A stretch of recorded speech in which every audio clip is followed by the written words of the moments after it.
Welcome back to Chasing Sparks with Tasha, the podcast where we stop trying to have it all figured out, take a breath, and start paying attention to the small, meaningful moments that keep us going. Today, we're digging into something that might hit a little too close to home: self-sabotage. Yup, we're going there. Let's be honest, we've all done it. You've got a goal, a vision, a really good plan. Things are actually going well, and then you ghost the progress. You procrastinate, you bail, you say yes to something that completely derails your momentum, or you start spiraling over something someone said 3 years ago. The self-sabotage sneaks in like a familiar friend you know you shouldn't text after midnight, but you do anyway. Here's the thing about self-sabotage. It's rarely loud and obvious. It's not some dramatic moment where you yell, "I'm ruining my life today." No, it's subtle.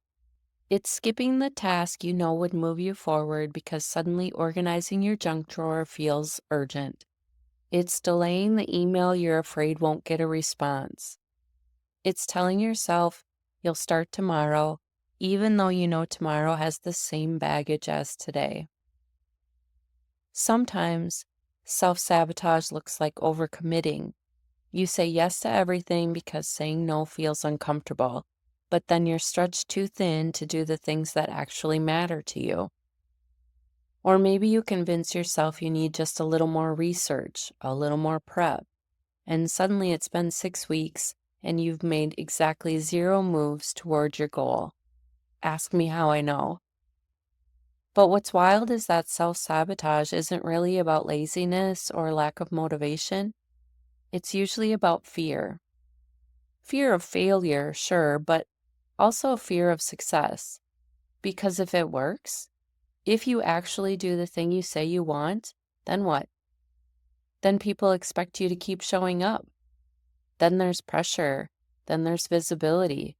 Then maybe you have to keep proving yourself. So it's safer to stay in the stuck place, because at least you know how to navigate it. Self-sabotage becomes this weird form of control. If we mess things up on purpose, then at least we're not surprised when they don't work out. It's like preemptive disappointment. Let me ruin this before it has a chance to disappoint me. Sound familiar? Let's zoom out for a second.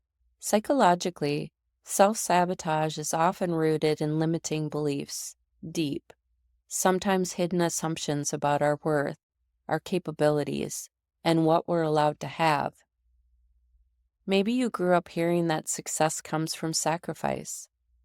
Maybe you internalized the belief that rest equals laziness, or that love, support, and success are things you have to earn through struggle. These beliefs live under the surface and drive our behavior in ways we don't always see. And let's talk about perfectionism, because wow, does that feed the self-sabotage loop? We hold off on starting because we don't think we can do it perfectly. We stall progress because we don't want to look messy or unsure. But newsflash, everyone is making it up as they go. Waiting to feel 100% ready is just another way of staying stuck. Here's a hard truth I had to learn. If you keep sabotaging your progress, it's not a time management issue. It's a self-trust issue. Somewhere along the line, we stopped trusting that we could handle the good stuff, that we're allowed to want what we want, that we're worthy of the life we're trying to build. So we keep shrinking, second-guessing, editing ourselves before we even hit send. And listen, I get it. I've done the thing where I start something I care about, only to abandon it because it's not taking off fast enough. I've downplayed wins. I've talked myself out of opportunities. I've chosen familiar discomfort over unfamiliar growth because it felt safer to stay small. It's like this ongoing negotiation between the version of me who wants to grow and the version of me who just wants to stay hidden under a weighted blanket forever. Sometimes we even convince ourselves we're doing what's smart by not trying. Why bother if it's not going to be perfect or it's not the right time yet? We package our self-sabotage in logic so we don't have to face the real issue. We're scared. And when we're scared, our brains will do whatever it takes to avoid risk, even if it means holding ourselves back from everything we say we want. So, what do we do with that? How do we stop standing in our own way? First, you've got to name it when you see it. If you're putting off the thing you know matters to you, ask yourself, am I actually too busy or am I scared? Naming it pulls it out of the shadows. It removes the power it has when it's lurking just under the surface. Second, start small. Seriously. Not reinvent your life in 30 days small, more like reply to that email you've been avoiding small. Do one thing that builds self-trust, because that's how you rebuild it. One little promise at a time. Show yourself that you follow through, that you don't abandon yourself when things get real. And when perfectionism kicks in, practice letting it be messy. Let yourself be a beginner. Let it be cringy. Done is better than perfect. Posted is better than sitting in your dress forever. You're not here to impress everyone. You're here to be real and grow and stretch and try.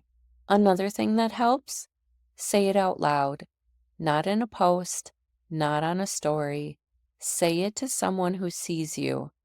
Hey, I'm getting in my own way. There is something wildly powerful about naming it in front of someone who can say, I get it, I've been there. You're not alone. Because you're not. This is a universal struggle. Self-sabotage thrives in isolation and secrecy, but it loses power when we talk about it, when we name it, when we laugh about it even. Because sometimes the best thing we can do is interrupt the pattern with a little bit of honesty and maybe a healthy dose of sarcasm. And finally, give yourself grace. You're not broken. You're not lazy. You're just trying to navigate a complicated world with a very human brain. And some days, the most productive thing you'll do is notice that you were about to self-sabotage and say, not today. That counts, and it's growth.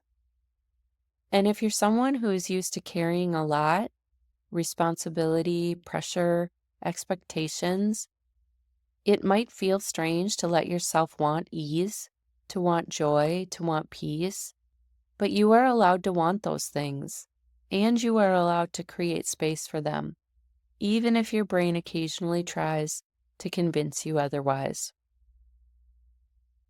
So if you've been feeling stuck, or if you keep finding yourself right on the edge of breakthrough and then backing off, know this, you're not alone, you're not failing, you're learning, you're recalibrating, and you are absolutely still capable of building the life you want, even if it takes a few false starts to get there.